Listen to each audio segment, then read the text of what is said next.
YouTube channel. Let's get into it. Number 41 in the countdown of the top 50 underrated NFL wide receivers. Looked at self-published, a decade ago. Still relevant, despite being a decade long. We're gonna continue on with number 41, man. Another wide receiver from the Boston Redskins.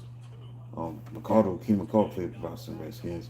He did one on obviously Rick Sanders now at number 41. Another former Washington Redskins did his thing from the posse. Gary Clark, I had to put him on the list, man. He's another receiver from the famed posse triumphant of wide receivers. Gary Clark, the Boston Redskins. He played 8 seasons for the Redskins, was successful, significant, a four-time Pro Bowler, a three-time All-Pro receiver. In 1985, Clark had a great rookie season. He caught 72 passes for 926 yards, 5 touchdowns.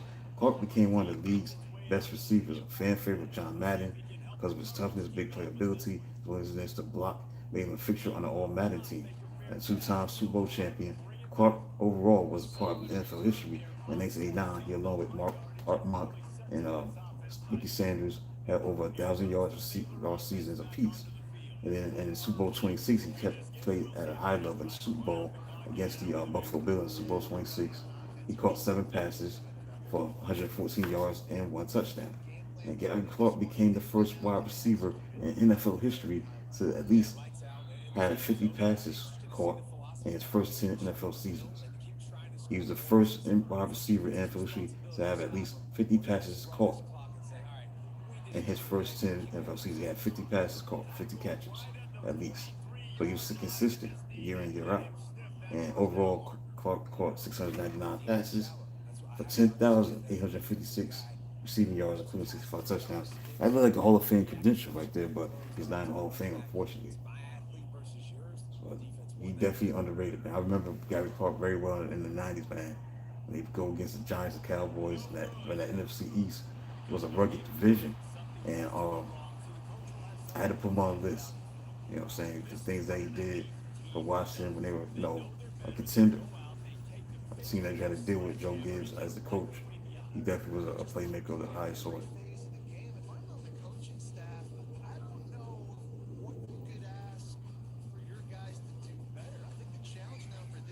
Let's get into it. Why even more? Why he's underrated?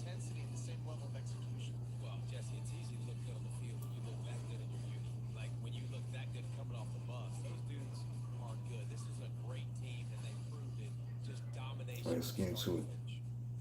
Elaborate more. Why is Gary Clark underrated even more? He was often overshadowed by Hall of Famer teammate Art Monk.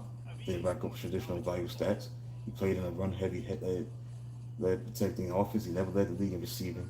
Yet remained remarkably consistent. He recorded 5 1,000-yard seasons. And on the show, the posse, Clark was a core member of Washington's famed the posse receiving corps with Art Monk and Ricky Sanders. So because Monk was the heavily hyped record-setting star, Clark's explosive deep threat capabilities frequently flew under the radar despite boasting better yards per catch averages. And team offensive philosophy, Washington frequently played the lead, relying heavily on a physical running game and strong defense. And consequently, their passing value was low, limiting Clark's opportunity to compile monster statistics compared to receivers in pass savvy systems. Another reason why he's underrated because he had no single category titles, despite his clear elite play. Gary Clark never led the NFL in any major receiving categories like receptions, receiving yards, and touchdowns. Also, he had the fierce toughness that he had was ignored. He played a very physical style as a wide receiver and was a willing blocker and earning spots on John Madden's highly coveted All Madden team. This grit often calls his flashy playmaking to be taken for granted. Again, despite these factors, look at the career numbers, man. It's stacked up well against players currently in the Hall of Fame. 11 NFL seasons, caught 699 passes for 10,856 yards, 65 touchdowns, and 2 touchdowns. Won 2 Super Bowls. And also, he was the first wide receiver in NFL to record 50 plus catches in each of his first 10 seasons.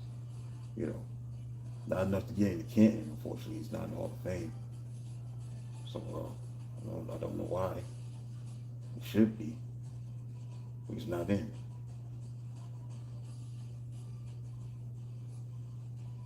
He definitely made his mark on the game.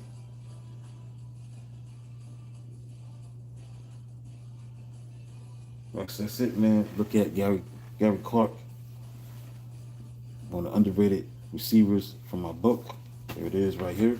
That self-published a decade ago. And that's what I'm reading from my own book. At number 41, Gary Clark. So we got one more to go, and that'll be it for the day. It's going to be about number 40, and that's it for the day. So till then, talk to you soon.